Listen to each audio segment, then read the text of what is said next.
Good morning everyone. आज 26 दिसंबर। आज हम जो है साइट विजिट के लिए जा रहे हैं और हम खटीमा के भूड़ मोहल्लिया के एरिया में आए हैं।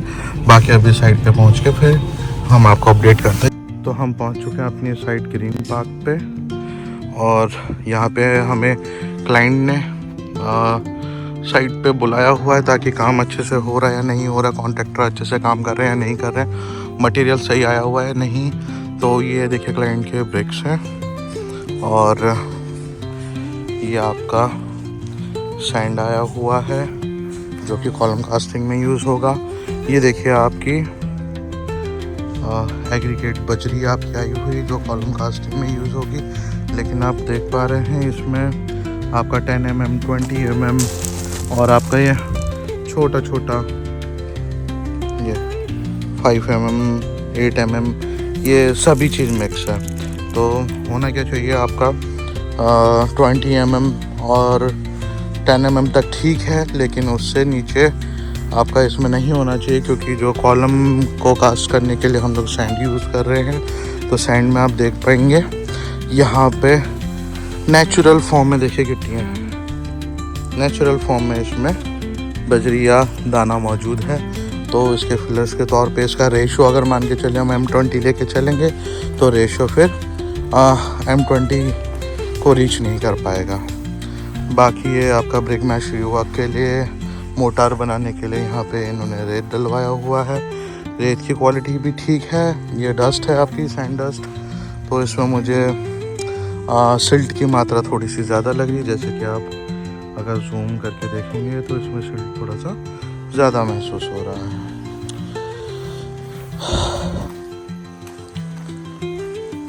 अब देखते हैं यहाँ पे हमारे जो फुटिंग के लिए जाल यहाँ पे यूज़ किया जा रहा है उसमें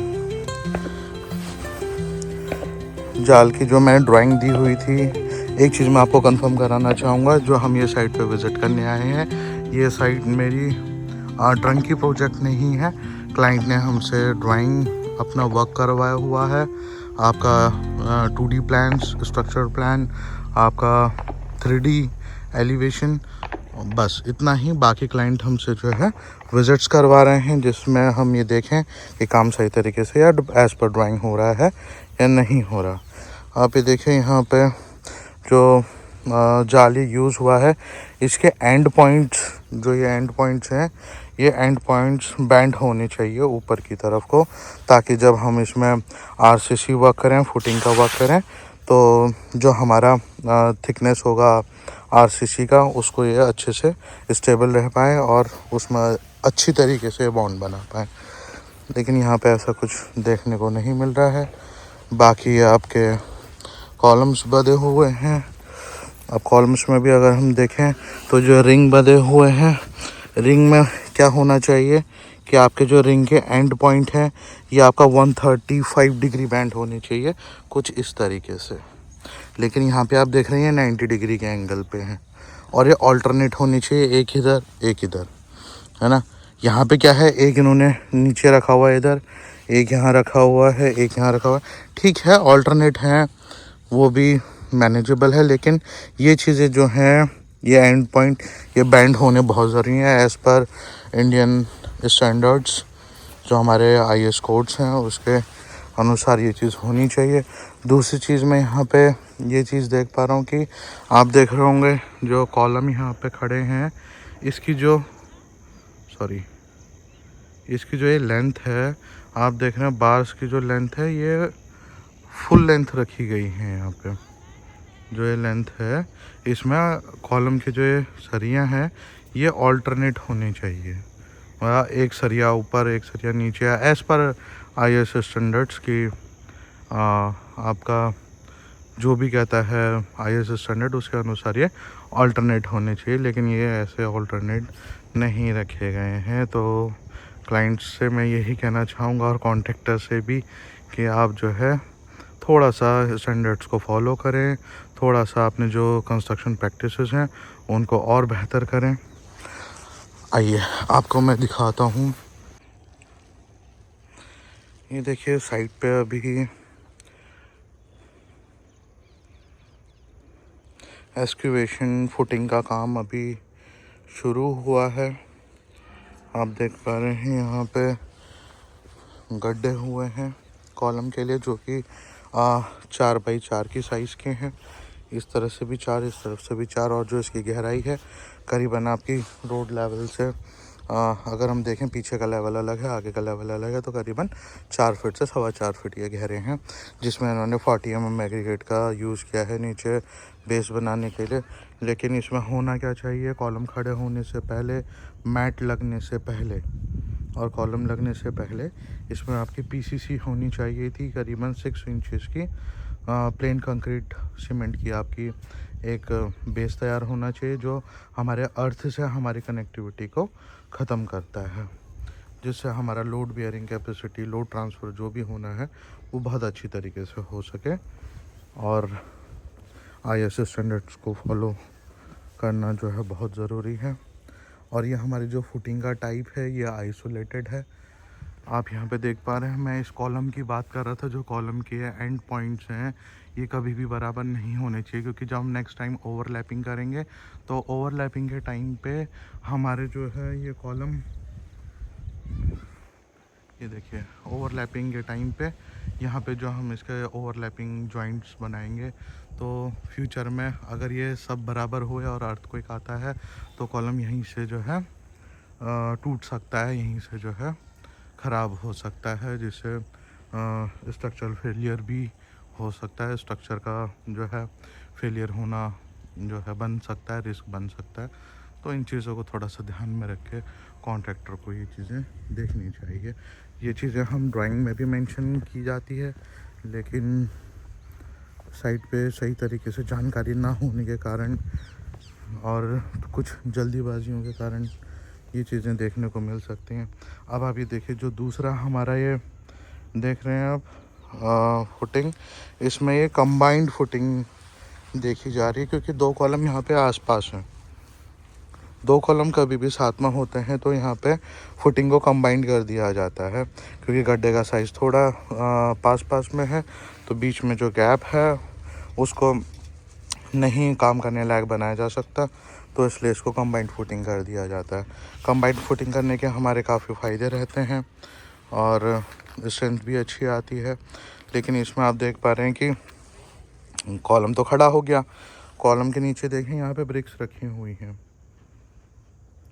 है ना। तो ये ब्रिक्स जो है इस तरीके से रखना जाल के नीचे, ये एक अच्छी प्रैक्टिस नहीं है, जिससे हमें जब हम इसमें कंक्रीट फिलिंग करेंगे तो जहाँ पे ब्रिक्स रखी हुई है नीचे कवर के लिए या सपोर्ट के लिए, वहाँ पे हमारा कंक्रीट फिल नहीं हो पाएगा, जिससे फ्यूचर में वहाँ पे हनी कॉम्स रह सकते हैं नीचे की तरफ से, और फ्यूचर में इसमें नमी के कारण नीचे मैट जो आपकी ये बंधी हुई है ये जंग खा सकती है, कोरोजन से इफ़ेक्ट होके जो है डैमेज हो सकती है और इसकी लाइफ जो है वो कम हो सकती है। दूसरा आपका यहाँ पे देखिए, जो फुटिंग के चारों ओर ब्रिक रखी गई है, इस तरीके से ब्रिक नहीं रखा जाना चाहिए। इसके लिए आपको प्रॉपर जो है प्लाई शटरिंग यूज़ करनी चाहिए, जो कॉम्पैक्शन में भी हमारा जो है बहुत अच्छा साथ देती है। कॉम्पैक्शन से मेरा मतलब ये है कि जब भी हम इसमें कंक्रीट फिल करते हैं तो हम यहाँ पे वाइब्रेटर यूज़ करते हैं, तो कंक्रीट फिल होने के बाद वाइब्रेटर चलाते हैं, जिससे ये कॉम्पैक्ट हो जाता है, अंदर कोई भी एयर गैप्स या इस तरीके से वॉइड्स नहीं रहते हैं, जिससे स्ट्रक्चर जो है बहुत अच्छा और मजबूत मिलता है, जो हमें ग्रेड चाहिए। जो भी हम जिस चीज़ के लिए हम मान लीजिए M20 डाल रहे हैं ग्रेड, तो M20 जो है हमें रीच कर जाते हैं।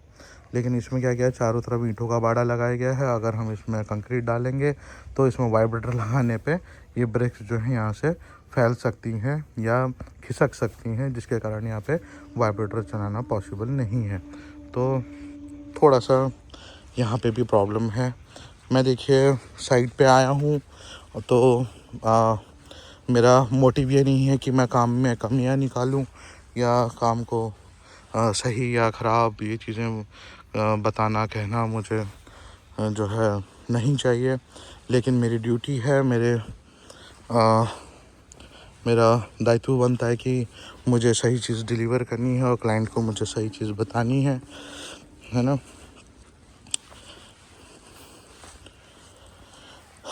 जो कि अगर हम इन चीज़ों को बढ़ावा देंगे तो फ्यूचर में देखिए हमें नुकसान हो सकता है।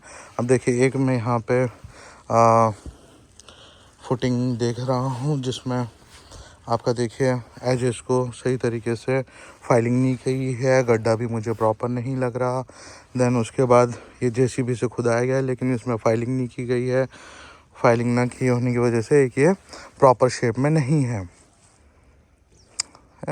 और देन उसके बाद जो जाल रखा गया है वो भी बिना पीसीसी के है। और लेवल देखिए, आप उस गड्ढे का अगर लेवल देखेंगे तो वो गड्ढा ज़्यादा गहरा है। ये वाला गड्ढा अगर आप देखेंगे तो ये इसकी डेप्थ कम है। तो होना क्या चाहिए, आपके दोनों जो फुटिंग हैं उनके जो सरफेस हैं ये सेम लेवल पे होने चाहिए, ताकि आपके जो पैड बनने हैं वो सेम लेंथ पे, जैसे जो कॉलम आपके खड़े होंगे ये ऊपर सेम लेंथ पे आए। और लोड बेयरिंग में भी आपको लोड डिस्ट्रीब्यूशन में भी आपको काफ़ी आसानी होगी। अब यहाँ पे कुछ साइड की फुटिंग्स हैं जहाँ से पानी का रिसाव हो रहा है, तो इनमें फाइलिंग की फ्यूचर में भी ज़रूरत पड़ेगी, है ना। तो अभी के लिए आप देख रहे हैं ये साइड पे जो निरीक्षण के लिए हम आए हुए थे, ऑलमोस्ट मैं सारी साइड देख चुका हूँ। सॉइल यहाँ पे ठीक है, सॉइल की क्वालिटी अच्छी है, सॉइल में लोड बेयरिंग कैपेसिटी यहाँ पे अच्छी है। सॉइल के लिए तो मैं नो डाउट, ये तराई क्षेत्र है, तराई बाबर क्षेत्र है, तो सॉइल तो यहाँ पे बढ़िया है। और सामने देखिए आप, यहाँ पे काफ़ी अच्छी फसल भी हो रही है। एनवायरनमेंट देखिए, सुबह काफ़ी ठंड हो रहा है और यहाँ पे फॉग लगा हुआ है, उतना विजिबिलिटी नहीं है अभी। तो हम लोग काफ़ी मेहनत करते हैं, काफ़ी जो है कोशिश करते हैं आप लोगों तक सही सर्विसेज और सही चीज़ें डिलीवर करने का, सही जानकारियाँ और सही काम आपको डिलीवर करने का जो हम कोशिश करते हैं। तो आप लोगों से उम्मीद है कि आप जो है हमें काफ़ी जो है प्रोत्साहित करेंगे, मोटिवेट करेंगे, और चैनल को लाइक और सब्सक्राइब कीजिएगा जिससे हमें मोटिवेशन मिले आगे काम करने में। और ये हमारा शुरुआती दौर पे है, तो कोई भी अगर मिस्टेक हो, कोई भी चीज़ें बोलने में या अन्य चीज़ों में जो है मैं अभी उतना माहिर नहीं हूँ, क्योंकि मेरा शुरुआती एक दौर है जिसमें मैं कोशिश कर रहा हूँ लोगों के साथ जानकारियाँ साझा करने की कोशिश कर रहा हूँ। तो उसके लिए अगर कुछ गलतियाँ रह गई हों तो उसके लिए भी फ़िलहाल के लिए माफ़ कीजिएगा।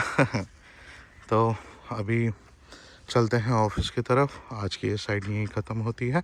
बाकी आगे अगर क्लाइंट ने साइट विज़िट करवाई तो उसके लिए भी फिर मैं आपको इसका नेक्स्ट आगे भी कुछ दिखाना चाहूँगा अगर रहा तो। Okay, thank you so much, bye.